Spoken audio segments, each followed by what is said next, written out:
Welcome to today's program titled A Hot Mess of Ice Cold I-9 Compliance Concerns.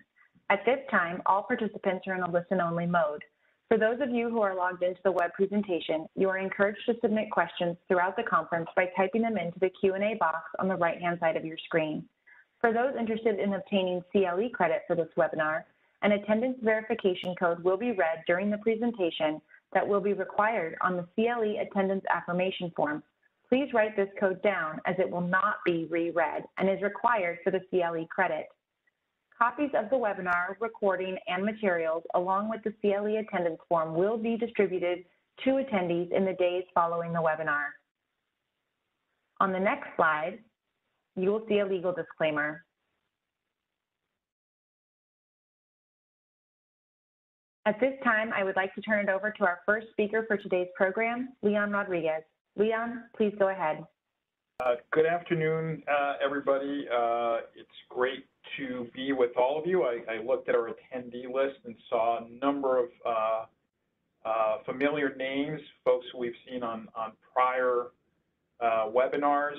It's been an interesting year, in some respects quieter than we thought, where pretty much every couple of months we would receive and answer a bunch of questions as to whether the ICE I-9 flexibilities would be continued for another month, 2 months, or 3 months. Well, what a difference a day makes. Things have changed quite a bit, a lot going on in the immigration compliance space. So fasten your seatbelts because we've got a lot of ground to cover in the next hour. As usual, I am doing it with my stellar co-conspirators, my 2 law partners, Dawn Lurie and Angelo Paparelli, who will share some very critical insights about where we are in I-9 compliance, and our very special guest and good friend, Shania Kirkpatrick, the Director of Public Policy and Government Affairs at the Society for Human Resource Management, who will have some very important messages to share with you as well. So I said a lot going on. Let's go to the next slide and talk about what that is. Today we're going to look at some hot topics. We're going to talk about what's been going on Capitol Hill and how that affects immigration compliance issues. We're going to talk about the recent settlement out of the Department of Justice Immigrant and Employee Rights section with Facebook. A lot of questions coming about that. New Worksite enforcement memo from the Department of Homeland Security. And then I think the topic you all came for, the modernization of I-9, talking specifically about the possibility of a permanent virtual I-9 verification, so making permanent the changes we saw during the pandemic, updates to E-Verify. And then also, the thing that's not going to go away, the I-9 return to business decisions and obligations as we begin to normalize post-pandemic. So let's talk a little bit about the view from the Capitol on the next slide. It's been a busy month. There's been a lot of activity. Those of you who follow this closely know that yet another immigration reform bill is in the process of being pushed to the floor through the reconciliation process. Those of you who follow these things closely know that there's somebody called the Senate parliamentarian, somebody who nobody had ever thought about until about a year ago. And suddenly, for many, many different areas of interest, the Senate parliamentarian may be the most important government official to determine whether or not that particular initiative moves forward. And the reason is that in a very closely divided Congress, the way to push forward significant policy changes often can only be through budget resolutions. And things can only be part of a budget resolution if they have something to do with the budget. And who decides that, at least the way things are currently configured, is this person called the Senate parliamentarian, who in fact determines whether particular measures going to the Senate floor are, as they say, in order or not in order. But there's been lots of activity. You know, in many respects, that activity focuses on things other than immigration compliance. It focuses more on substantive immigration policy, in particular, what will happen with the Dreamers. But that, too, is an area that is of concern to us, all of us who are interested in the area of compliance, because one of the things that will be part of any immigration reform bill, including the measures currently being considered in Congress, is the measures that will provide a path to citizenship or some other kind of more durable and permanent status for workers who are currently unauthorized. And therefore, either people who are already in the workforce, often unbeknownst to employers, or who are currently don't have access to the workforce, may have access to that workforce in the event that any of these measures actually becomes law. A lot of the focus also in these bills has been on anti-discrimination provisions. And you're going to hear us in a moment talk about the settlement with Facebook.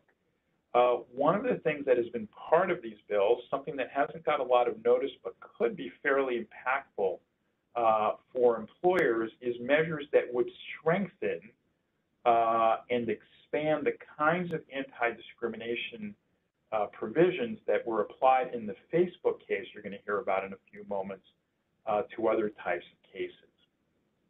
But meanwhile, overall in the immigration space, it's really the southwestern border and, of course, the evacuation of Afghanistan that have continued to consume most attention both here in Washington, D.C., as well as in the media. Can that change and turn to other more mundane immigration matters? We will see. But for the time being, that does continue to be the thing that is consuming most attention, but should not stop us from keeping our eye on these longer term, perhaps less eye-catching priorities that are going to matter to employers in the U.S. So let's talk in a little bit more specificity about some of these developments in the next slide. And let's start, and I'm going to, in just a moment, invite my colleague Angelo to chime in. You had a recent settlement. It was actually a joint settlement of the Department of Justice and the Department of Labor with Facebook. And first of all, one of the lessons of that settlement is the government is working, in some respect, as the government should, which is the left hand actually is working with the right hand. So you had a case here where, rather than proceeding separately, the Department of Justice and the Department of Labor entered into coordinated settlements with Facebook for basically allegations that it had discriminated against U.S. workers through the manner in which it had recruited for positions for which immigrant workers were candidates, and allegations that the manner in which it received applications for those positions, the manner in which it posted those positions, was in fact deliberately meant to make it either much more difficult or at a minimum certainly difficult enough for U.S. workers to apply for those positions. It's notable that this was an investigation that began under the prior administration. It's notable that it is being resolved as a settlement without extensive findings of fact and without any sort of settled law before a judicial body, which still leaves a ton of uncertainty here. but it also does speak to some potentially outdated regulatory structure that supported this happening. And so with those sort of highlights, I'm going to turn over to Angela maybe to really kind of dig into what does it mean, what does it not mean, and you know, sort of what does this mean for companies going forward? Thank you, Leon, and I'm honored to be on this webinar. Let me begin to say a little background about the PERM process. PERM is the Permanent Labor Certification Recruitment Process mandated by the DOL regulations. It arises supposedly out of the authority of the government to exclude non-citizens who lack a labor certification and are coming into the U.S. With an intention to remain permanently. That single phrase in the Immigration and Nationality Act is the foundation stone for the DOL to maintain that PERM recruitment must be done. But ironically, that is not consistent with the legislative history. The legislative history nowhere said that there should be an employer test of the labor market. And I think that's significant, as I'll describe in a moment. The problem, frankly, with the PERM process of recruiting is that it is structured in a way to deceive unsuspecting U.S. citizens, causing them to think that there is an opportunity to be hired by an employer, but that is not the case, because the PERM regulations and the case law nowhere obliges an employer to hire a U.S. worker who has applied and is qualified for the position. Rather, the consequence is that the non-citizen beneficiary of the PERM recruitment effort will not get labor certification at that point in time, and the employer is free 6 months later to try again. And so this is a sort of regulatory deception that I think if it were to be litigated, and that's something I'll talk about, should be considered. Rather, the logical thing to do would be for the Labor Department itself, with its presumed expertise, to declare labor shortages in specific metropolitan areas and specific occupational classifications. Congress actually authorized a pilot program back in the 1990s, but the DOL never pursued it because I think they thought it was a hot potato. They didn't want to go on record to say that we don't have enough workers in these fields in these cities or metropolitan areas. So that is probably the way it ought to be done, but we are dealing with what is, and it is an artificial construct in the sense that the Labor Department's regulations under PERM requires Sunday print ads to be published, and very few employers these days are relying on print ads in newspapers. They also allow radio ads, and I would suggest to you that radio ads are not frequently employed as a basis of recruitment in today's world. As a result, what can we learn from this particular settlement? Again, it is not a pronounced law. It is just what the agency, Office of Immigrant and Employee Rights, IER, has been able to negotiate with one employer. And I should tell you that this IER organization is one of the most aggressive and well-lawyered enforcement agencies within the immigration world. And as a result, employers will need to take a look at their own sponsorship processes. But essentially, what is required is that an employer, in order to comply with what IER sees as the rule of law, must make sure that the PERM recruitment mirrors as closely as possible the recruitment that is ordinarily done. So if an employer ordinarily posts jobs on multiple websites and recruitment applications, then so too should the PERM application be so posted. If they use their own website to recruit, that's where the perm ad should be. There should not be a statement in it that says this is a perm-related ad. That would be, obviously, it would reveal to the U.S. worker that the job is not really available to them. And so this is the kind of thing that should be done. One suggestion I have, and I'll wrap it up because I know we're pressed for time, and that is that the Administrative Procedure Act allows any member of the public, including business organizations and bar associations, to propose a regulation.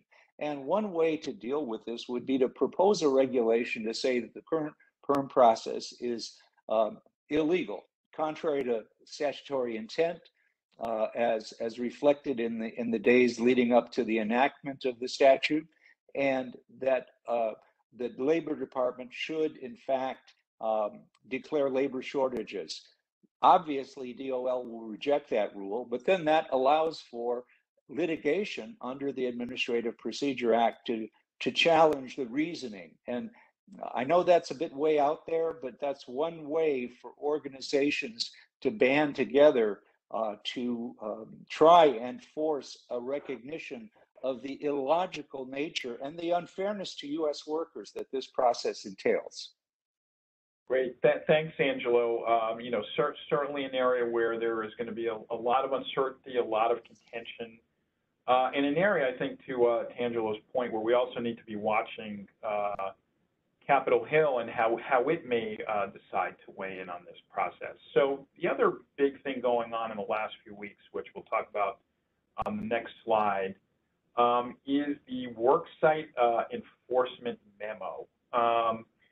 Nothing completely surprising about it, but something worth taking note, because this is one of those situations where we can say that elections have consequences. And so we see in many respects a return to what had been the Obama-era approach to immigration worksite enforcement. Agencies are being directed to promote a fair labor market by supporting more effective enforcement of wage protections, workplace safety, labor rights, and other employment laws and standards. So you see a focus away from what had been both the Bush era and Trump era focus on worksite raids. You're not going to be seeing those anymore in the Biden administration. And really a focus more directly on actions of employers and sanctions against employers as the primary mechanism for enforcement of the immigration laws that apply to work authorization. I'm going to ask Dawn maybe to chime in on sort of what this means, sort of what's the big picture, and how are employers going to have to adjust what they're doing in light of this new focus by the administration. Yeah, and I want to thank you. Thanks. I do want to point out that there are some similarities with the Bush administration, because while they were targeting employers, and they certainly were, mass worksite raids, enforcement actions, whatever you want to call it, was definitely happening under that administration. They were going after egregious employers. And so there is a little bit of alignment, right? Well, let's not, forget about that. I think the difference, though, is, they were rounding up employees that may not have had status. And this administration with this memo has made it clear that that's not going to happen.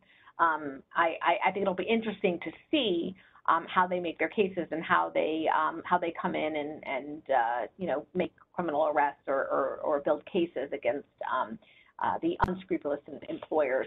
So, people have been asking, what does this mean? I see for me, it's just another reminder that there is going to be a lot of coordination between the agencies.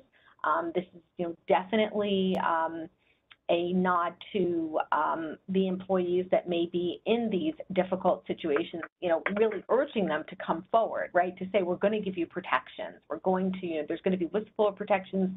We have the different types of visas that could be issued that may provide work authorization for individuals that come forward and provide information on employers. And, you know, in the olden days, it was very common to have someone without work authorization to kind of still be operating at an employer site and be providing information to ICE, because ICE is generally not interested in the lower level managers. They usually try to go up the food chain to see how involved company leadership is. So I think, you know, we're going to see some of that as well. And I think, you know, this is an important memo in that respect. Next slide. In terms of, you know, the focus, again, it's those employers that are being targeted, but there's going to be some aftermath, right? Because how do they get to those employers? Next slide. You're going to have regular investigations. The I-9 inspection, the NOIs, those are notice of inspection of your Form I-9s. I would be very surprised if those were going away, because they are really, you know, they're a tool in the employer toolbox, in ICE's toolbox. They can look at I-9s, they can come on site, they can visit, and they can see if there's any pattern and practices. They can identify unlawful workers. And again, it seems to me that they're not going to be, you know, that interested in identifying unlawful workers. I think there's going to be a little bit of a conundrum. I'm willing to bet, as a matter of fact, I know that many of the ICE special agents that have read this memo, you know, are sitting there waiting for, you know, next instruction. What does this mean? You know, when we do these I-9 audits, or when individuals are brought to our attention that may not have legal paperwork, are we issuing notices of suspect documents? That's a notice that is issued in the context of an I-9 inspection when individuals have presented I-9 related documents that cannot be verified. So the government gives an opportunity for someone to come forward. And I think agents are, you know, wondering, you know, how are we going to move forward? But I do think, you know, Dawn, if I could just observe on Sure. that point very quickly, and that is that if we look at the Obama administration as perhaps a lesson of history, I don't think that that ICE can avoid issuing notices of suspect documents if it wants to actually enforce violations against the employer. And so what this would entail would be a shadow process of removing foreign workers who are unauthorized from the worksite, and be less apparent than the very widely publicized worksite raids, which are now forbidden.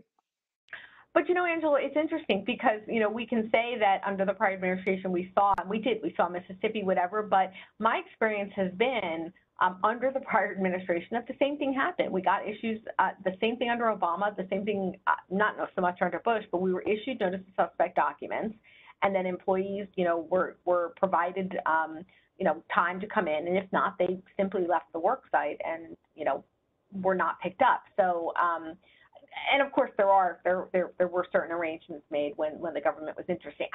I think what I'm trying to say here is I don't think we're going to see such a shift. I think it's going to be very similar.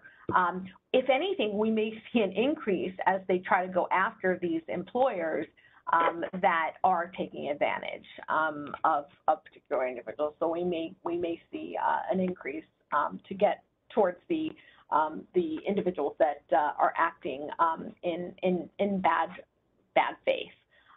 But the worksite memo itself, I mean, if you take a look at it, it's in line with, you know, what Leon had talked about at the beginning of the conversation. I mean, obviously we don't know exactly who helped Secretary Mayorkas craft it, but some of the, you know, the quotes in here are you know, definitely familiar. And I do think, and Leon, I don't know if you want to speak at all. I think it's in line with everything that we've been seeing from this administration. I mean, I think that's why you said it's not a surprise. Yeah, no, I mean, I think you do need to look at this in the broader context of this administration's labor policy. You know, I don't think anybody would dispute that it has taken a strong pro-worker return.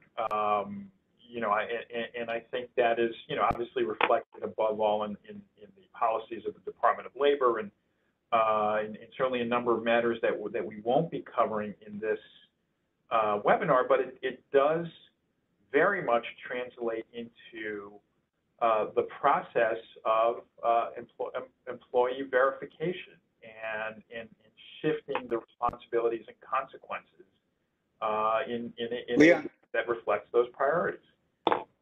If I could, I would mention, and first, this memorandum was issued on October 12th by DH Secretary Alejandro Mayorkas. If people want to look it up, it's pretty easy to find.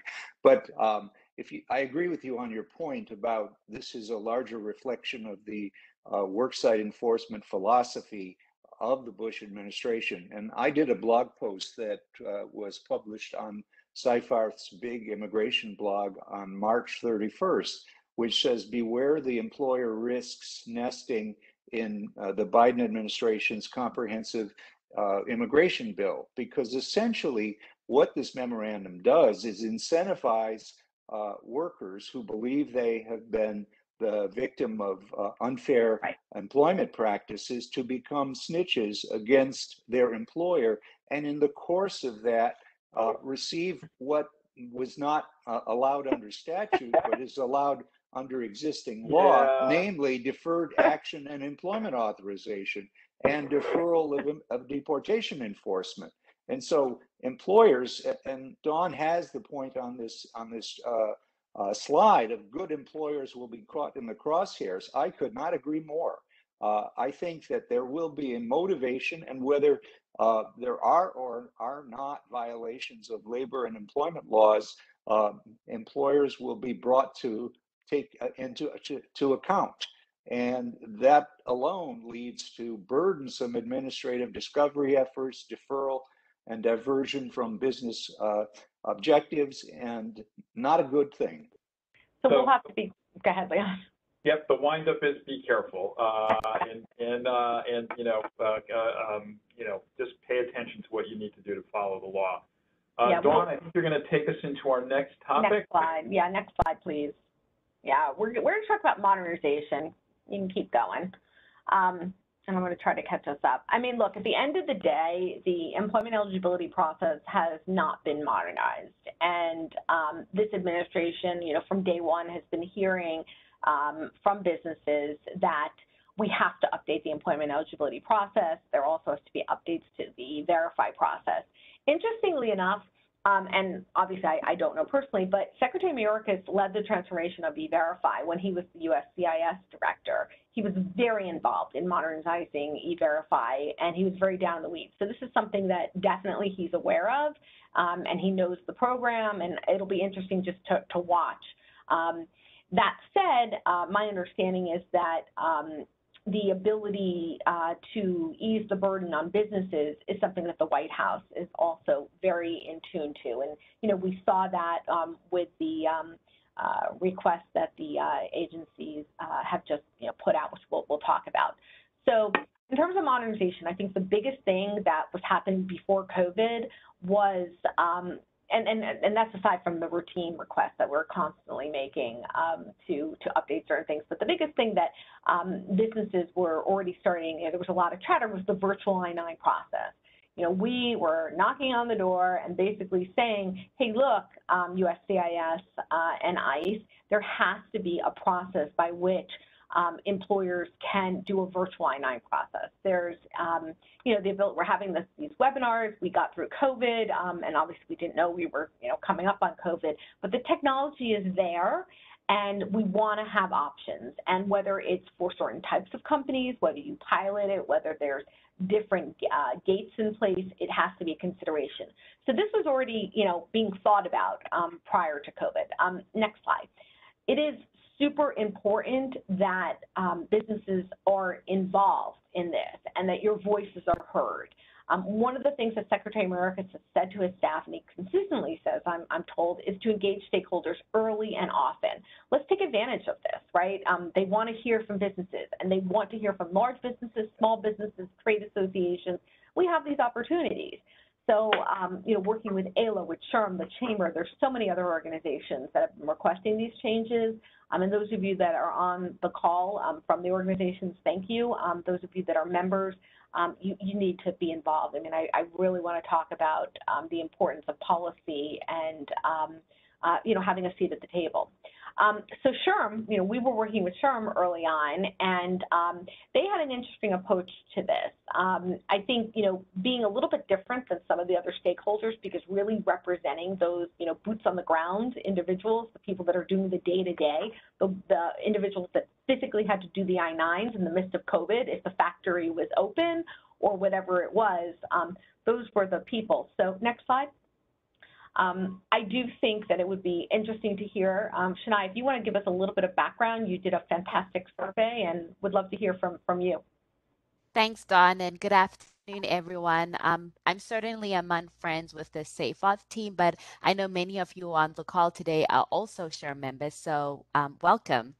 I serve on SHRM's external affairs team, where we advocate for 6 workplace policy pillars, which is workforce development, workplace healthcare, workplace equity, workplace flexibility and leave, workplace immigration, and workplace governance. I lead SHRM's workplace immigration and workplace governance policy pillar, which I keep saying, unfortunately, also includes the OSHA ETS.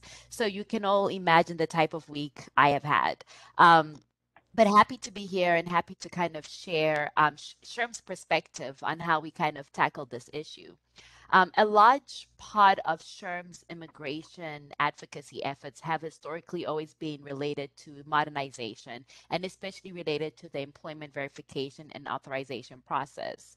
SHRM has always supported a, one reliable electronic employment verification system that would hopefully integrate the I-9 and E-Verify, and we definitely think that we are getting close to that. But we are here really because of the pandemic. As Dawn has said, there were a lot of discussions prior to the pandemic, but I believe the pandemic gave us an opportunity to advocate for a more efficient and less time-consuming, and most importantly, a safe way to verify employment verification documents. So in March, in response to the COVID-19 pandemic, DHS announced the flexibilities or relaxation rules, whichever you refer to them, on the Form I-9 compliance documents, permitting remote or virtual inspection of employee identity and employment authorization documents. I-9 compliance has always been a headache, as I said, for our members. So we wanted to take a really strategic approach to advocate for this issue. So in May, we surveyed our members on their experience with the I-9 flexibility guidance, and even just in general, the current employment verification system. Within 2 weeks, we received over 1,000 responses, to be exact, 1,350 responses. And what the survey results found was that, just highlights is that 4 in 5 of our members consider the Form I-9, E-Verify, or both to be burdensome, right? These are the individuals who collect that document, who have to input it into the system, who have to then do the filing for it. So they considered the current process that we had prior to COVID to be burdensome. Most employers, 95%, indicated that they were either operating partially or fully remote. So these are members who absolutely know what they're talking about when it comes to this issue. 7 in 10 of our members said that it would be challenging to obtain, inspect, and retain copies of documents collected during the remote work period in over 3 business days. So this is the wind down that is in the current guidance, which provides 3 days to collect documents for anyone who went through the remote or virtual process. And 2 in 3 which is over 65%, would like to see a combined E-Verify and Form I-9, which would enhance employer compliance with employment authorization rules. So basically, our results show that the new workplace, because we're no longer talking about the future of work. The future of work is here. So the new workplace demands greater flexibility in the review of employee identity and employment authorization documents, and that it is time for a reliable, hopefully one electronic employment verification system that balances security with efficiency. So what SHRM did is, with these amazing results, is that we submitted letters to the directors of USCIS and ICE, and really advocating for the implementation of a permanent rule that would permit virtual inspection. And really, we were honing in on that this is critical to ensure the health, safety, and welfare of HR professionals who are mainly tasked with this. We saw that in August, the current flexibilities were extended until December 31st.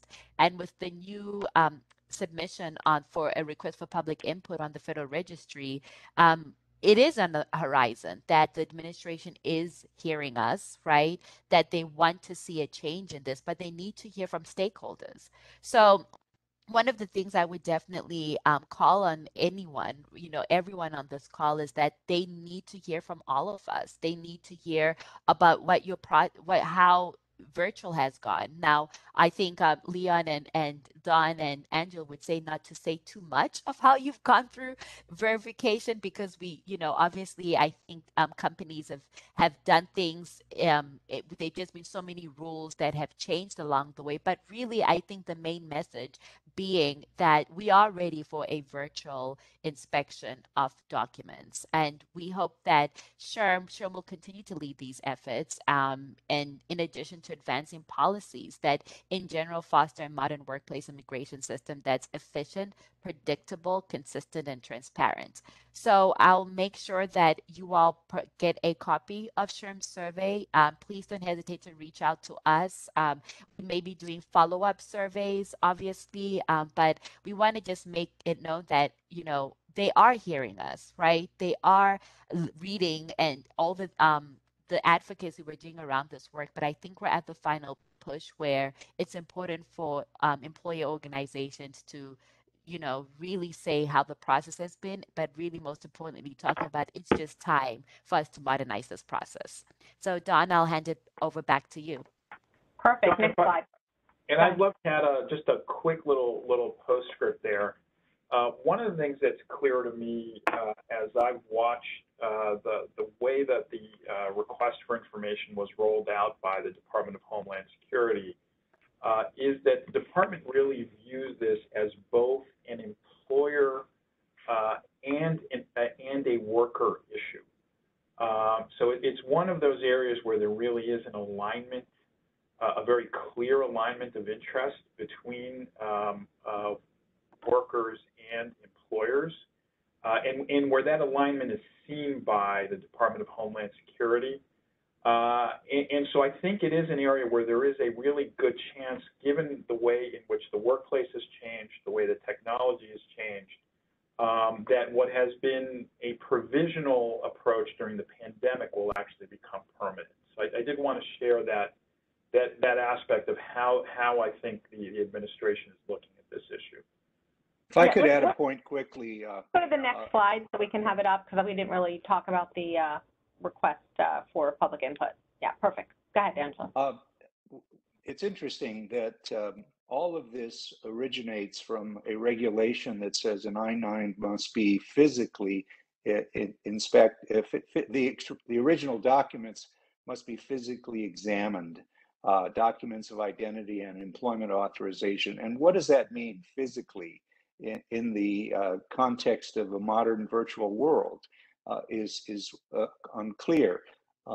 ICE and USCIS, as Dawn has mentioned, have historically resisted going virtual, but the pandemic forced their hand. But the irony is that in doing so, they must have presumed that they had the legal authority to go virtual all along. And so this request for information is a perfect opportunity. My only additional point is that employers probably should be very careful not to answer the first part of the request, which deals with their experiences during the pandemic, because the procedures of when certain permitted return to work concepts are understood, are outlined. The sequence of events are outlined as each new ICE announcement was issued.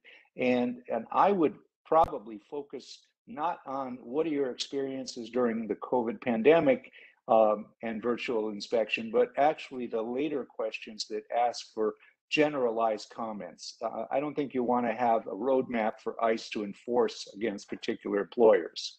Well, and that's the beauty of being able to provide input into any of the comments, such as SHRM's, some of the other umbrella organizations where you can provide information and it can be masked and it doesn't have to come from a particular employer, because I do think it is important. And we'll talk about that return to work and the COVID policies in a minute. In terms of the request for public input, it's interesting. It's a short, it's a short blurb in the Federal Register that outlines a number of questions that DHS would like answered in any comment that is provided either by individuals. And they've said, we want feedback from trade associations, we want it from large employers, small employers, and also really want to know what your role is, right? So I think it is important, again, because they are seeking this. I think, where this is coming from is that the White House understands that this process has turned into a burden, and that for, small employers who don't have a full staff, or for high volume employers that need to just get people on the line, this has become incredibly difficult. So this is the opportunity, and I think in terms of providing information on the cost, it'll be interesting to see if the government does not provide a system, right? Will you have to use a vendor, a private vendor, to use an electronic I-9 system to be able to get these things done remotely? Because it has been very hard for those employers that have been using a paper process during COVID. It's been, we've put processes together. They were more like Band-Aids, that turned into very large bandages, and now we're trying to peel those off really quickly and get employers to have, standardized SOPs that we can help them with. But again, we are looking at the comment. Let's go back a slide just to talk about other areas of modernization. I don't want to say that there's a split between, just one slide, but yeah, I don't want to say there's a split between ICE and USCIS, but it's interesting.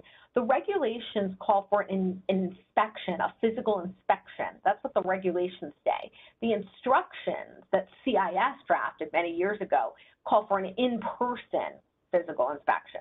So, to your point, Angelo, I'm not sure that we need necessarily a regulatory change, and that's been something we've been arguing for a long time and pointing it out, that it was actually CIS that put this in, and there were some court cases and reasons that that went in. And look, I understand the perspective of ICE, right? They're a law enforcement agency. They want something to touch and feel, right? There's a lot of fraud detection technology. There's a lot of time and money that has been spent to be put into these documents so that individuals can spot them. But frankly, this is what I do day in and day out, and I can promise you that fraudulent documents that I have to go into some of the technology is very rare. If someone has a baseline training on fraud documents, the ones that the government even provides, or that we provide, you will be able to spot fraud documents. I would say 8 or 9 times out of 10. It's just becoming familiar with what existing documents, what real documents look like, and I don't think that this is going to. I don't think it's going to deter from the ability for employers to spot documents. It will be important. There are going to be gates in place, and that makes sense. The government is going to, is already asking, are you comfortable with being part of the E-Verify program? Will you keep copies of documents? We have always told our employers that it's a best practice, even if you use an authorized representative or in any way that you're, doing the COVID process, by the way, requires you, if you're using a virtual COVID I-9, you are required to keep document copies. That is part of the process that ICE has outlined. So if you're not keeping documents, even if they've been emailed, you probably have a problem that you should seek counsel. So in terms of other things that we see that we really want to continue to hone in on and keep this conversation and take advantage of the engagement that is coming from the government. The employer handbook, the M274, has really become a fluid document. If you don't know, there's a lot of updates that the government makes. Most of the time, USCIS is pushing out an accommodation. For example, in early September, and I think we put a blog post up on this, permanent resident cards for individuals that had conditional residence were extended by virtue of receiving a certain kind of notice, a 797 notice. And your expired card, along with that notice, was good for 18 months. Well, CIS knows that it is taking them far longer than 18 months to adjudicate these cases. So they have now changed that to 24 months. Well, how are employers supposed to know that, right? So they're putting that up on their website. There's other types of either COVID-related relaxations, including List B documents that can be expired. There's all sorts of again, accommodations that CIS has made, but it's very confusing for employers. It's a confusing process, and it's hard to keep straight. The list Dawn, of could I just add a point about the M274? You are correct that it is a very fluid document. It used to be called instructions for the I-9, and that word no longer appears because it's significant. That there is a USCIS regulation that says the instructions to a form automatically become part of the regulation. Now, when an employer relies on a particular provision of the handbook for employers, which is the M274, they should print out a hard copy or save an electronic copy of what they're relying on, because what it may look like months or years later if ICE does an audit will have been long forgotten if the web page changes, as Dawn has suggested. So it's very difficult, an unwieldy document, because it is chameleon-like in its nature. I don't know if you have to print out. I guess it's not a bad idea, but we'd be printing out all the time. We use the Internet Time Machine to go back and see, what's been changed. And we have urged the government, the way they have with the variances in the Form I-9 and the I-9 instructions, where they give a table, we have urged them to track those. And, that is something that we'll certainly continue to bring up in liaison, because it is, frankly, it's nonsense that we have to, continue to track all these accommodations. Again, we're thankful for the accommodations, but it's difficult. Another recent one was the changes to receipts. If you presented a replacement receipt, employers, the regulation required that the employee came in with the same document. You could not provide. Just a few months ago, the agencies got together and CIS issued an update on that, saying that you can bring in a different document for replacement of a receipt.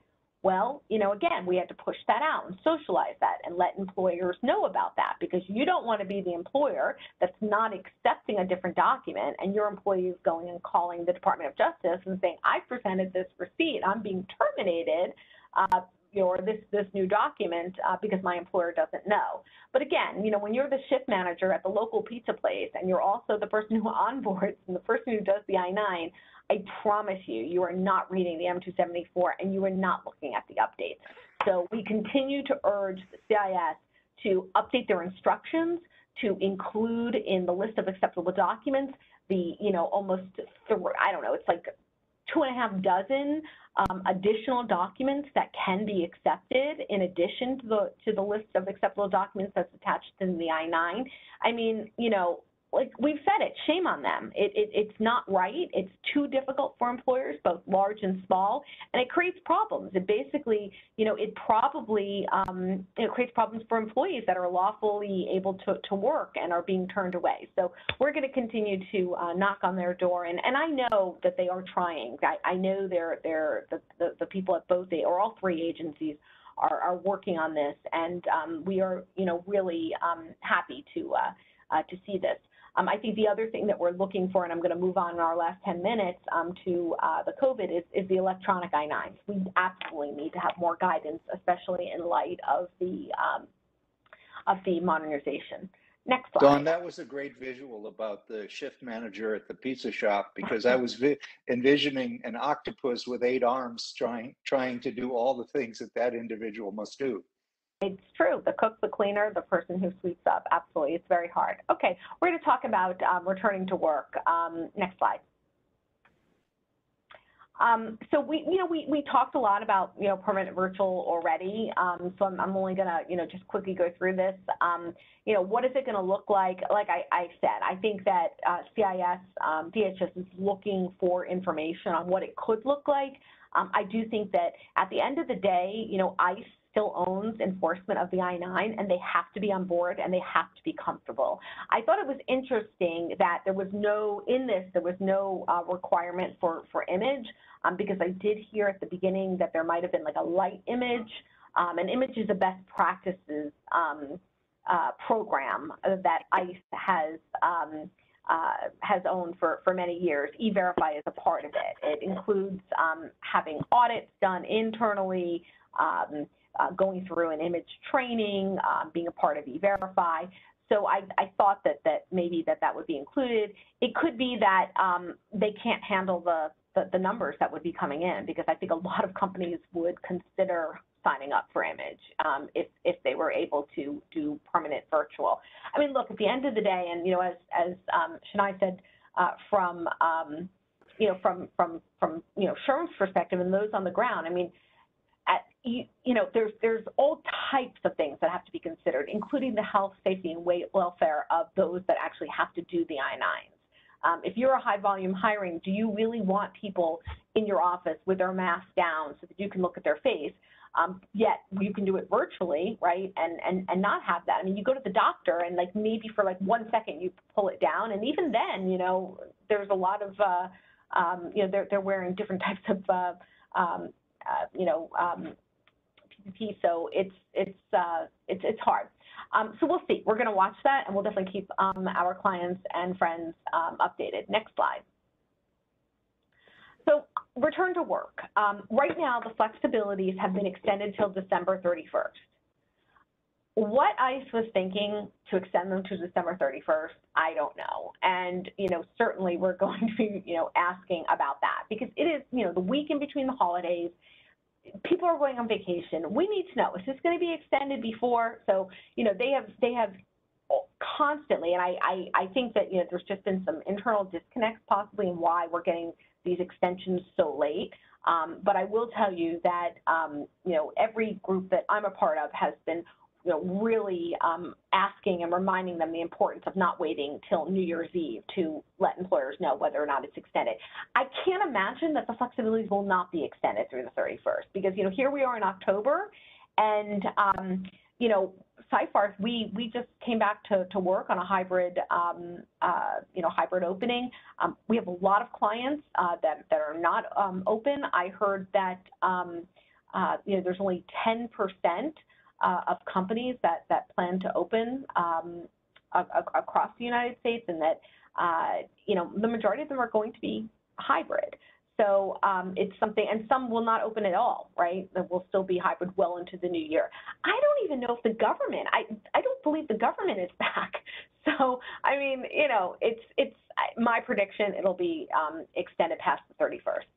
That said, if you've listened to my webinars from day one, I have told all of you this virtual offering was a failure. We pushed very hard in March to get the government to grant it, and what they gave us, I thought I did not do my job. I did not advocate well enough for my clients, because the fact that we had to go back and we have to do another verification when people come back is an entire waste of time. And the fact that they, I think the fact that they're still allowing for people to do this via email is also silly. Everybody is set up with cameras and webcams. If you're working from home, you have the capability to be able to show your documents. So right now, as it stands, there are individuals that are still not verifying. Their identity is not being verified. So I think that, hopefully the government is going to take a good look at this. It's important to know there was a delineation in the guidance that happened on March 31st. And this is and actually that was part of the quote, including the August. It's now it's now going to go through December, but the August extension, and it'll be, now through December, applies the guidance previously issued for employees hired on or after April 1st and works exclusively in remote setting due to COVID-19 related precautions. Those employees are temporarily exempt from the physical inspection requirements associated with the employment eligibility I-9 process until, and this is what I want everyone to take a look at, until they undertake non-remote employment on a regular, consistent, or predictable basis, or the extension of the flexibilities related to such requirements is terminated, whichever is earlier. So we've been telling employers that this is the virtual process is a difficult one. We've urged people to go to the authorized representative process, where you use a friend or family member to complete this so that when you return to work, you don't have any of these issues. You can have a friend or family member or any third party. You can put an audit process into place and you can do this. But if you work here, we have to look at, what is a regular, consistent, or predictable basis? Is that a hybrid model? If your company requires you to come in on Monday, Wednesday, and Fridays, and that is consistent, maybe. I'm not sure. If you go back to the original guidance, which is still part of this guidance, you have to keep your policies. The government will ask you to keep your policies. So maybe look at all this. That said, I think that 3 years from now or 4 years from now, I don't see ICE agents focusing on this. I think this is a hot mess, just like the title of our webinar, and I think it's going to be a waste of a special agent's time to be sitting here looking at when did somebody come back, when did they not come back. I urge you all to have consistent, compliant policies in place where, if it's possible for you to do, if you are open and you have a process where your people are coming in every day, you are a restaurant or you are, a manufacturer, you're retail, that's it. You should be using the in-person process. Don't play games with this, okay? Even if your HR this is where you're going to get them upset. Claiming that you didn't have an HR person on site, the agents are already, their hair stands up when you start to say that. They don't care if you have an HR person on site. If your HR person is home, they look at it as that's your problem. If you're operating your business, make alternative arrangements. So that's the one caveat that I will give you about this. But other than that, I think, several years from now, they're going to be fair and equitable. Can we go to the next slide? I think, and Leon and that was the, okay. I think if either of you want to chime in, on this. I just, having been a student of history, am somewhat reluctant to assume that the government in 3 years from now will be fair and reasonable. So, again, a prediction. I would just put that footnote in there. Agreed, and that's why I'm saying I think that you as companies need to be responsible. I mean, you are supposed to. I see a question here. Someone's asking us about taking documents. Yes, if you use the virtual process, you were required to keep document copies of whatever documents you have. You have recorded. So remember, for those of you that aren't familiar with the virtual process, it basically says when you come back to work, you have to redo the I-9. Somebody has to look at them in person. And we've had another webinar and we've had blogs on what does that mean? Do you have to update with a new section 2? Do you have to, where are you going to put it? We'll have additional guidance on that. We'll wait. The government also, there's a lack of clarity. Does it have to be done within 3 days? I don't know of many companies that are just opening up their doors and everybody's pouring in on a Monday so that we would have to have this all done by Thursday. I think there's a staggering, and again, and that's where I think that I'm saying that I think that we'll have some. Dawn, just little bureaucratic interruption here since we're just or two, but I think we'll keep going if we want to. But I do want to make sure to give the CLE code. Oh, please go ahead. To folks. That's S as in Seyfarth, S as in Shaw, 2293. Once again, S as in Seyfarth, S as in Shaw, 2293. That's CLE code for our session. But if folks want to stay on for a few minutes after, then by all means do. I will say, Dawn, and let people know that this is a fantasy that will not come to pass. But in my fantasy, ICE will decide to forget about requiring in-person re-verification We're trying, Leon. We are. If for no other reason that it's going to be a bear for them to actually enforce it after. That's right. But let people know that Leon's fantasy will not happen. Yeah, and you know, we don't know that. I will say though that the people that I think it will not happen for are the people that just took the I-9s, that didn't verify the identity, that just, you know, emailed documents and never had the face-to-face so that you could see who you were, you know, working with. So I do think for those people that is a fantasy. That's never going to happen. On your part, you know, it's certainly something we can advocate for, and I think it also depends. You know, how long are we working from home, right? So happy to look at questions and to stay on for a minute, but otherwise, thank you all so much. I don't know if anyone has any parting words besides fantasies. Nope. Thank you for attending. Obviously, we're all easy to find, so if anybody has any follow-up questions, by all means, do feel free to reach out. All right, everyone, have a great afternoon. Great. Thank you. Thank you all for joining. Take care.